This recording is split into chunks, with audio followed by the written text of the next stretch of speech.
Assalamualaikum warahmatullahi wabarakatuh. Selamat datang di Cekikikan Betawi, podcast yang isinya bukan cuma ketawa, tapi juga cerita kampung yang bikin hati seneng. Hari ini kita kenalin tokoh legendaris, Mpok Siti dan Kopi Pait. Pemilik warung kopi yang galak, tapi hatinya lembut kayak bubur ayam tanpa kuah. Pagi-pagi di warung kopi, Bang Ojek datang dengan muka ngantuk. "Mpok, kopi satu, tapi jangan pahit-pahit amat. Hidup saya udah cukup pahit." "Bang, kopi pahit itu bukan buat nyiksa, itu buat nyadarin, biar lu melek, bukan ngeluh."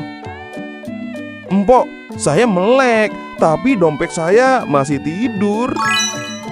Dateng Udin, anak muda kampung yang suka ngutang. "Mpok, kopi satu, ngutang dulu ya, nanti saya bayar pakai cinta." "Cinta lu tuh kayak sinyal HP, kadang ada, kadang hilang." "Din, lu bayar pakai cinta, Mpok Siti butuh duit, bukan drama Korea." Begitulah kisah Mpok Siti dan Kopi Pait. Galaknya bikin merinding, tapi sayangnya bikin kangen. Jangan lupa like, komen, ame subscribe channel Cekikikan Betawi.